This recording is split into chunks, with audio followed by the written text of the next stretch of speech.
नमस्कार दोस्तों, कैसे हैं आप सब। आप सभी ने अध्याय 9 में भाग 11 तक देखा था। भाग 11 में मैंने आपको टीआरएनए और आरआरएनए के बारे में बताया था। अब हम उसके आगे के टॉपिक्स जो कि है वसा, भाग 12 के अंतर्गत पढ़ेंगे। तो भाग 12 के टॉपिक को शुरू करने से पहले हम भाग 11 में पूछे गए क्वेश्चंस के आंसर्स बता दें आपको।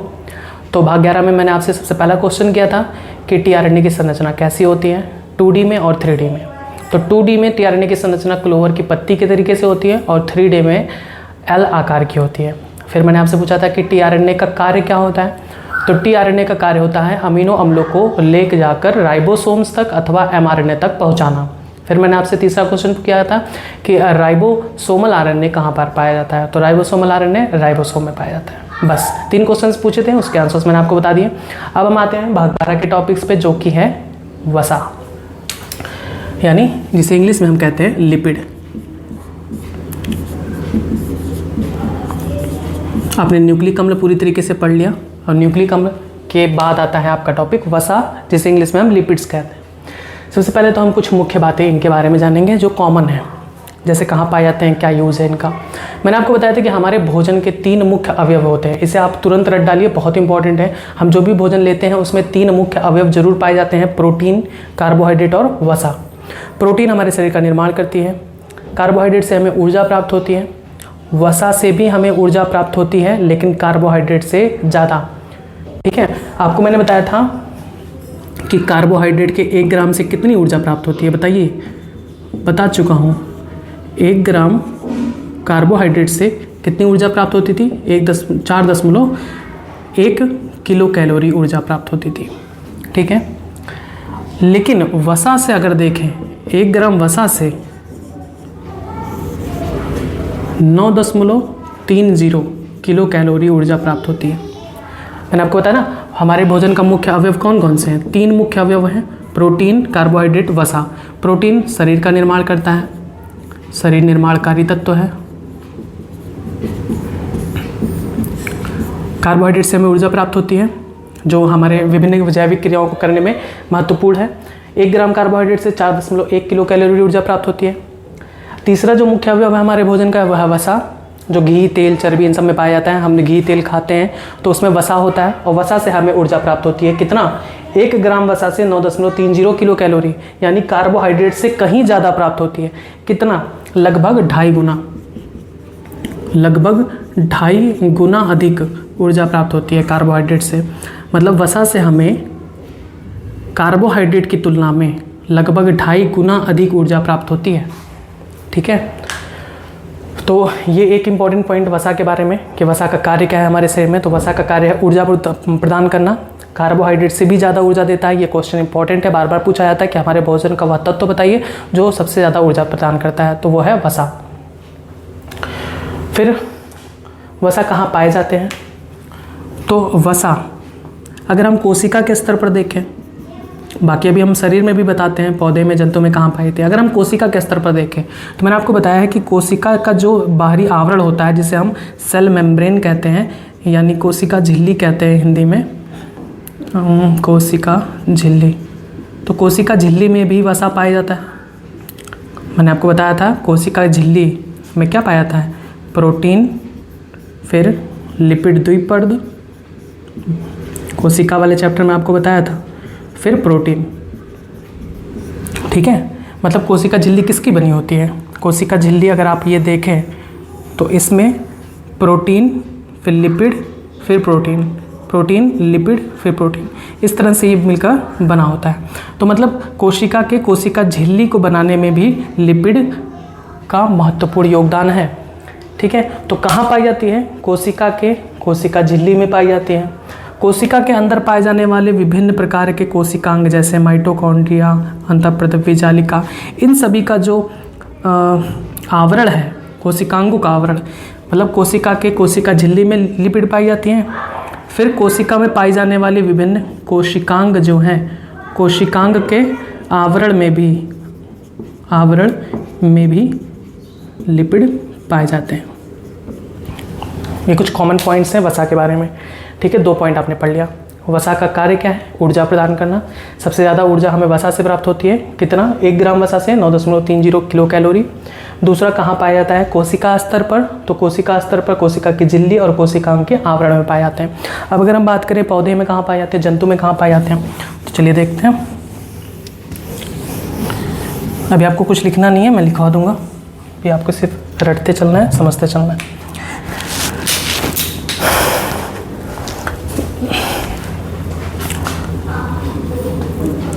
पौधों में कहाँ पाया जाता है? तो पौधों में वसा मुख्य रूप से बीज में पाया जाता है और फल में। अब बीज में कुछ भी ले लीजिए, जैसे मूंगफली का बीज है।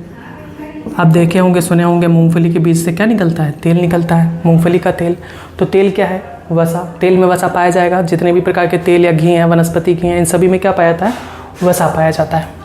तो पौधों में वसा कहाँ कहाँ पाया जाता है? बीज में, बहुत सारे फलों में पाया जाता है। सबसे ज़्यादा पूछा जाने वाला क्वेश्चन कि वसा जंतुओं में कहाँ पाया जाता है? जंतुओं में कहाँ पाया जाता है? एडिपोस ऊतक में पाया जाता है। एडिपोस टिश्यू, ठीक है। साथ ही साथ यह तंत्रिका तंत्र में भी मिलता है और यह अस्थि मज्जा में भी पाया जाता है, बोन मैरो, ठीक है।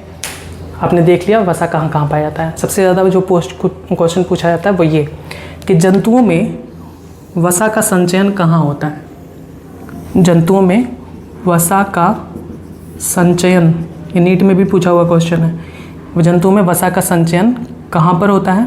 तो त्वचा के नीचे, त्वचा के नीचे, हमारे जो त्वचा है उसके नीचे एडिपोज ऊतक में वसा का संचयन होता है, ठीक है। ये थोड़ा कॉमन पॉइंट्स थे, इनको आप बारी बारी से लिख लेंगे। तो सबसे पहला पॉइंट आप लिखेंगे वसा के बारे में कि वसा हमारे भोजन का मुख्य अवयव है जिससे हमें ऊर्जा प्राप्त होती है। दूसरा पॉइंट लिखेंगे कि 1 ग्राम वसा से हमें 9.3 किलो कैलोरी ऊर्जा प्राप्त होती है, अर्थात कार्बोहाइड्रेट की तुलना में लगभग 2.5 गुना अधिक ऊर्जा प्राप्त होती है। तीसरा पॉइंट आप लिखेंगे वसा के बारे में कि जैसे देखिए, जितने भी आपको मैंने बताया कि प्रोटीन किससे मिलकर बने होते हैं? अमीनो अम्ल से। न्यूक्लिक अम्ल किससे मिलकर बने होते हैं? न्यूक्लियोटाइड से। ये सब मैंने आपको बताया ना, न्यूक्लियोटाइड से। वैसे ही वसा किससे मिलकर बना होता है? तो वसा, अभी आप ऐसे लिखेंगे, वसा कार्बन, हाइड्रोजन, ऑक्सीजन से मिलकर बने होते हैं। लेकिन जो मेन फॉर्म है कि किससे मिलकर बने होते हैं वो आपको आगे बताएंगे। तो आप ये पॉइंट अभी छोड़ेंगे। अभी आप तीसरे पॉइंट में लिखेंगे कि वसा भी एक कार्बनिक यौगिक है जो कार्बन, हाइड्रोजन, ऑक्सीजन से मिलकर बना होता है।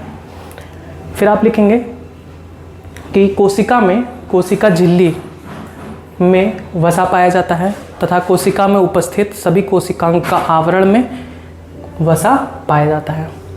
नेक्स्ट पॉइंट लिखेंगे कि पौधों में वसा बीज तथा फल में पाया जाता है।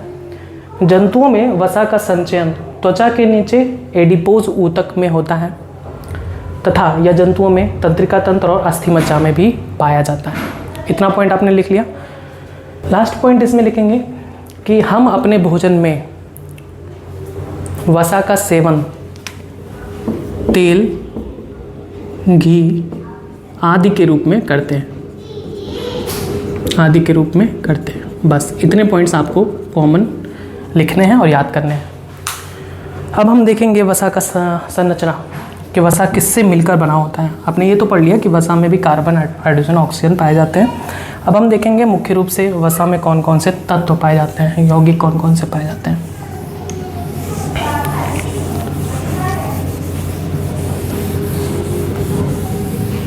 जैसे आपने देखा कि प्रोटीन बना होता है अमीनो अम्ल का, कार्बोहाइड्रेट बना होता है मोनोसेक्राइड का, वैसे ही वसा भी बना होता है किसका? तो वसा का एक अणु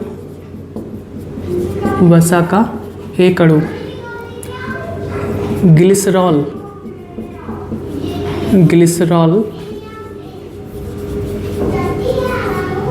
के एक अणु व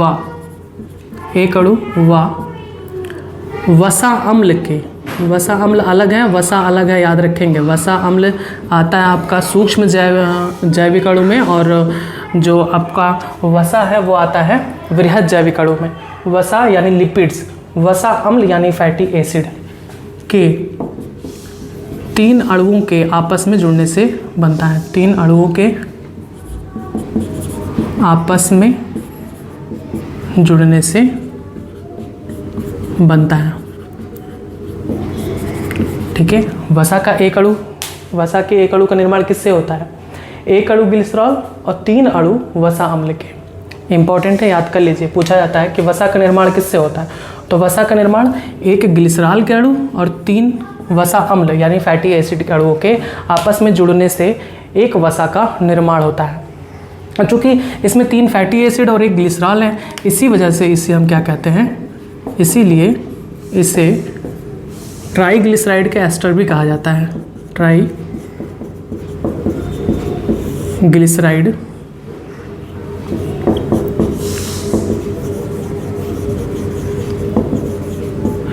के एस्टर भी कहा जाता है, ठीक है। 3 अणु वसा अम्ल के और एक अणु ग्लिसरॉल, ये जब जुड़ते हैं तो उससे एक वसा का निर्माण होता है, एक लिपिड अणु का निर्माण होता है। अब इसको हम देखते हैं मॉलिक्यूलर फॉर्मूला के रूप में। RCOOH, ये हो गया एक वसा अम्ल, फिर दूसरा वसा अम्ल R-COOH, R-COOH, ये हो गया 3 वसा अम्ल। एक वसा अम्ल 2 3। देखिए वसा अम्ल क्या होता है अभी हम आगे बताएंगे। वसा अम्ल जितने भी प्राकृतिक वसा पाए जाते हैं, जितने भी प्राकृतिक वसा है, घी तेल जो प्राकृतिक रूप से मिलते हैं, उनमें वसा अम्ल जरूर पाया जाता है। और वसा अम्ल क्या है? वसा अम्ल भी कार्बन, लगभग 4 से 30 कार्बन की संख्या होती है, और इसमें एक कार्बोक्सिल समूह जरूर होता है, कार्बोक्सिल समूह होता है COOH, ठीक है। एक तो जो कि R समूह, जो जिसमें लगभग 4 से 30 कार्बन अणु पाए जाएंगे, और एक कार्बोक्सिल समूह इसमें जरूर होता है। तो ये वसा अम्ल भी 2 प्रकार के होते हैं। एक होता है सैचुरेटेड फैटी एसिड, जिसे हम संतृप्त वसा अम्ल कहते हैं। दूसरा होता है अनसैचुरेटेड फैटी एसिड, जिसे हम असंतृप्त वसा अम्ल कहते हैं। तो इन सभी को हम आगे बताएंगे। तो अभी आपको बस इतना याद रखना है कि वसा अम्ल का फॉर्मूला क्या है? RCOOH। अब यहाँ पर जो R ग्रुप होता है वो अलग अलग हो सकते हैं। तो 3 अणु हो गए वसा अम्ल के, 1 2 3, और प्लस एक ग्लिसरॉल का अणु। ग्लिसरॉल का फॉर्मूला H2COH, HCOH, H2COH। एक ग्लिसरॉल, ये हो गया ग्लिसरॉल, और ये 3 मॉलिक्यूल्स ऑफ फैटी एसिड्स। ये फैटी एसिड और ये ग्लिसरॉल मिलकर एक लिपिड बनाते हैं। इसमें होता क्या है इस रिएक्शन में? यहाँ से एक H और यहाँ से एक OH, यहाँ से एक H और यहाँ से OH, ये रिमूव हो जाते हैं। ये OH और ये OH, यहाँ से एक H निकलता है, यहाँ से OH, ये दोनों मिलकर क्या बना लेंगे? H2O। सेम इसी तरीके से यहाँ से H, यहाँ से OH, ये दोनों मिलकर क्या बना लेंगे? एक दूसरा H2O। सेम उसी तरीके से यहाँ से एक H और यहाँ से एक OH निकल जाते हैं H2O के फॉर्म में। मतलब एक H2O यहाँ से, एक H2O यहाँ से, एक H2O यहाँ से, कुल कितने? 3 H2O, 3 जल के अणु यहाँ से निकल जाते हैं। इनके निकलने पर ये और ये आपस में जुड़ते हैं तो क्या बनता है? एक वसा अम्ल, एक वसा का अणु। H2CO, C double bond O, R, HCO, C double bond O, R dash, H2CO, C double bond O, R double dash, ये हो गया ट्राईग्लिसराइड।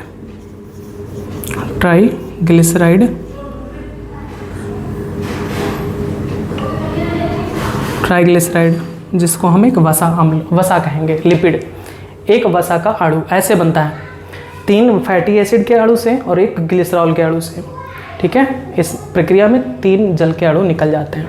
आप इसको इतना नोट कर लीजिए, ठीक है। आप यहाँ पर ये लिख लेंगे, वसा का एक अणु, ग्लिसरॉल के एक अणु व वसा अम्ल के 3 अणुओं के आपस में जुड़ने से बनता है, इसलिए इसे हम ट्राइग्लिसराइड के एस्टर भी कहते हैं। और कैसे बनता है एक वसा का अम्ल, एक वसा अणु, ये आपकी प्रक्रिया है।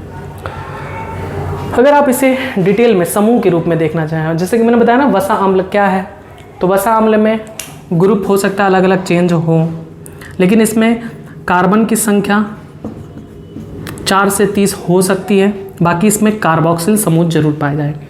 चलिए इसका एक और मॉलिक्यूलर फार्मूला वाला स्ट्रक्चर देखते हैं।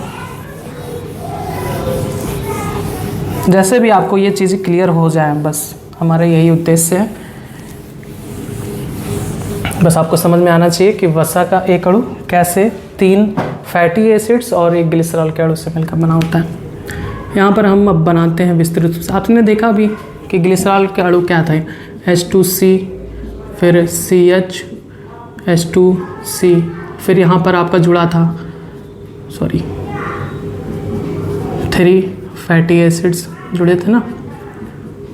अब इन्हीं को हम डिटेल फॉर्म में देखेंगे। R+,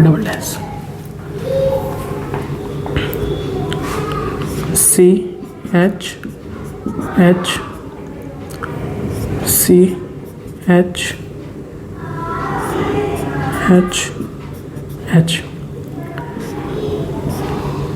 ये आपका है इतना भाग ग्लिसरॉल का।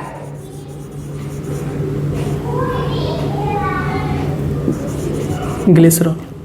अब यहाँ से जो पार्ट शुरू होता है वो किसका है, फैटी एसिड का।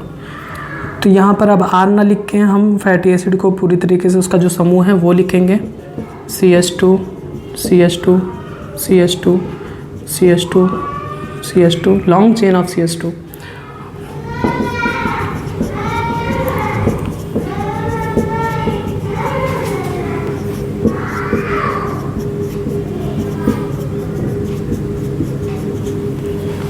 एक 2 3 4 5 6 7 8 9 10 11 12 13 14 15, लास्ट में CH3। ये एक चेन हो गया फैटी एसिड का। दूसरा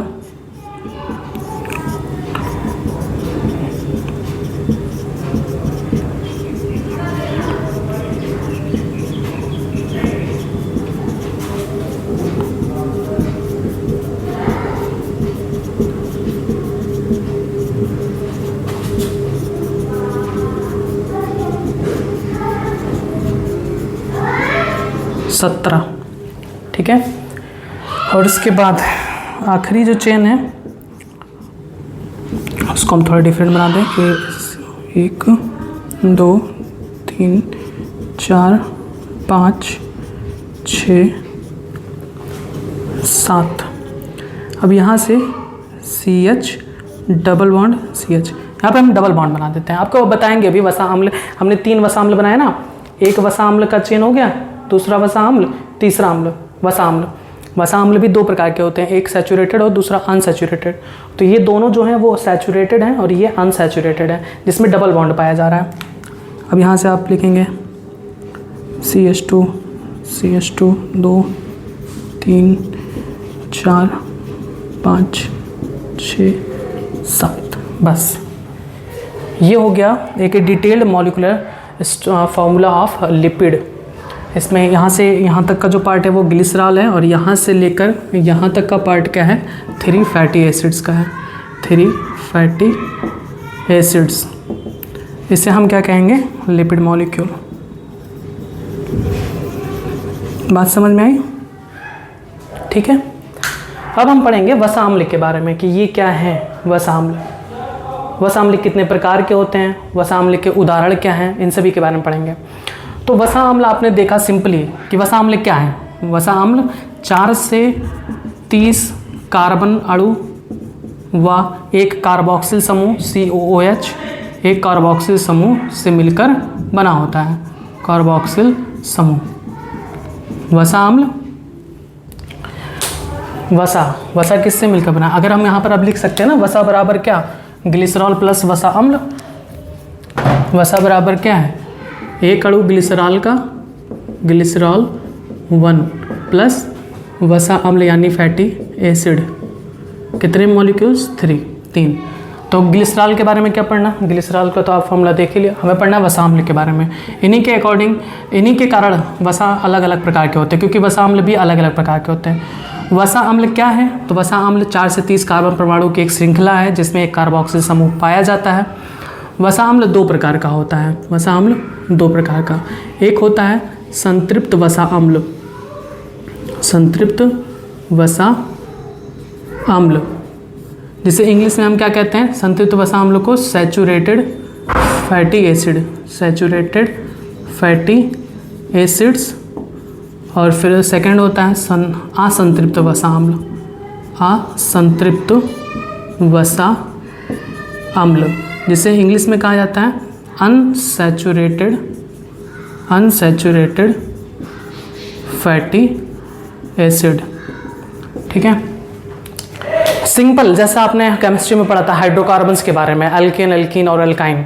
एल्केन क्या होता है? सैचुरेटेड हाइड्रोकार्बन्स होते हैं। यहाँ पे फैटी एसिड है, यहाँ पर एल्केन, एल्कीन नहीं है। मतलब एक फॉर्म, मतलब आपको सिंपल से बताना चाहते हैं कि क्या है यहाँ पर, क्यों हम सैचुरेटेड और अनसैचुरेटेड लिखे हैं। जैसे आप वहाँ पे पढ़ते थे सैचुरेटेड हाइड्रोकार्बन्स यानी एल्केन, ऐसा कार्बन श्रृंखला जिसमें सिर्फ सिंगल बॉन्ड ही पाया जाता है।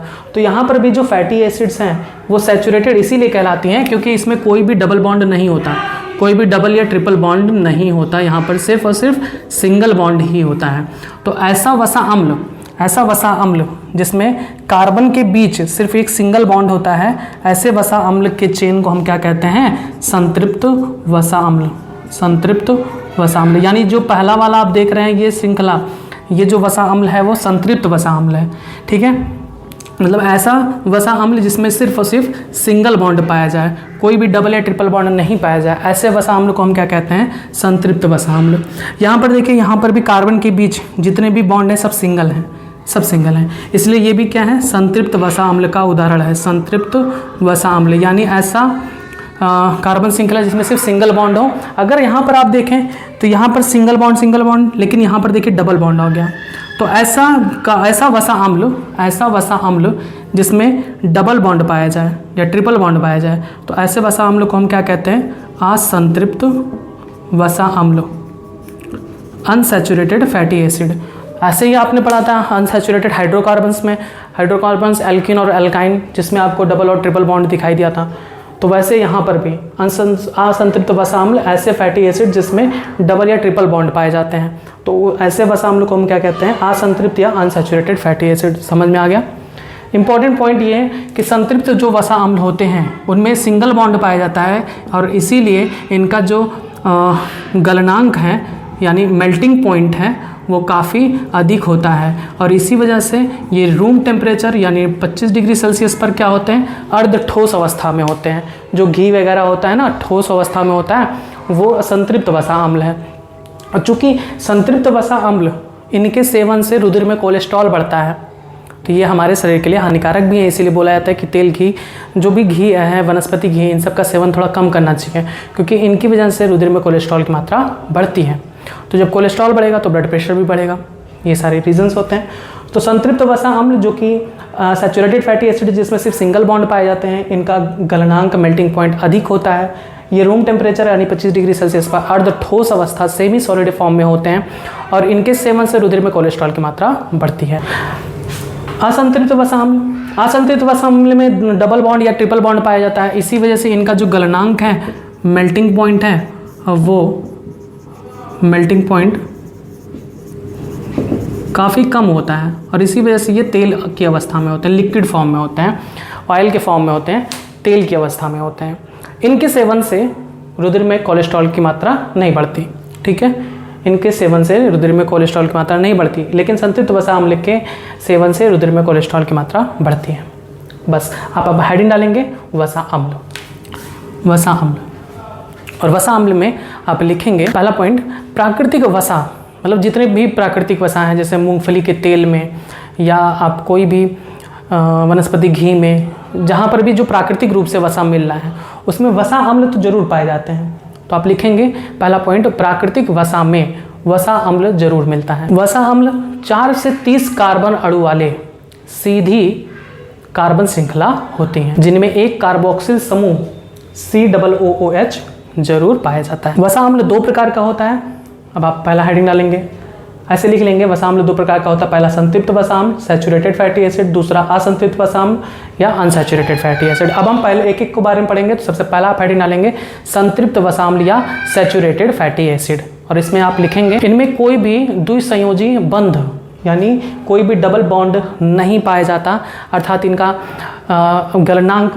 गलनांक भी अधिक होता है, यानी रूम टेम्परेचर कमरे के तापमान यानी 25 डिग्री सेल्सियस पर ये अर्ध ठोस अवस्था में होते हैं। नेक्स्ट पॉइंट से लिखेंगे कि जंतु वसा जैसे घी, चर्बी, इनमें मिलने वाले जो वसा अम्ल हैं वो उनमें एग्जाम्पल है पॉमिटिक अम्ल का और पॉमिटिक अम्ल व स्टीयरिक अम्ल। स्टीयरिक अम्ल आप लिखेंगे कि वसा अम्ल जैसे घी व चर्बी में मिलने वाले वसा अम्ल पॉमिटिक अम्ल या स्टीयरिक अम्ल संतृप्त वसा अम्ल के ही उदाहरण होते हैं। अगली लाइन से लिखेंगे आप कि मूंगफली में भी एक संतृप्त वसा अम्ल पाया जाता है, उसका नाम है एरेकिडिक अम्ल। लिखेंगे नेक्स्ट पॉइंट, एरेकिडिक अम्ल मूंगफली के बीज में पाया जाने वाला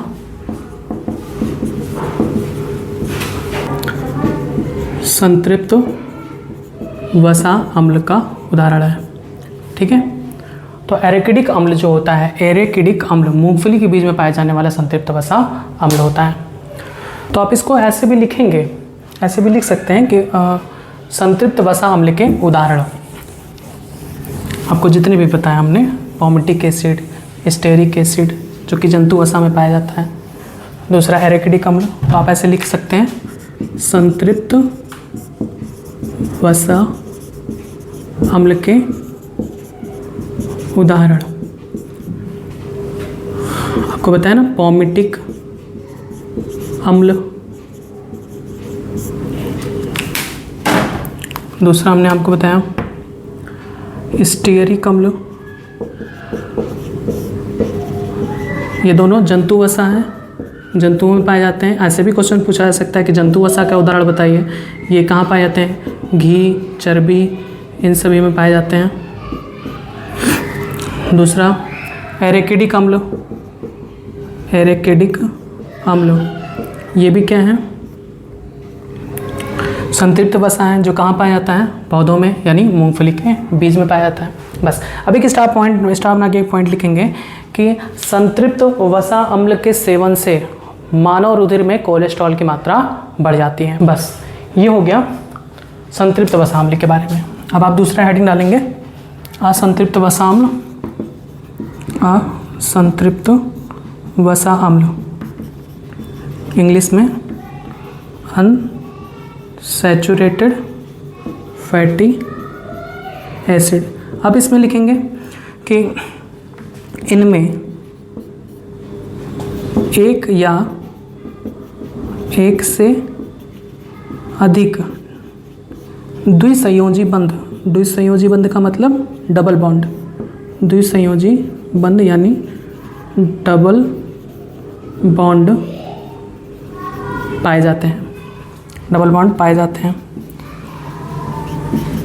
आगे इसमें लिखेंगे इसीलिए इनका गलनांक कम होता है, अर्थात कमरे के तापमान पर ये तरल अवस्था यानी तेल की अवस्था में पाए जाते हैं, इसलिए इनके सेवन से रुधिर में कोलेस्ट्रॉल की मात्रा नहीं बढ़ती।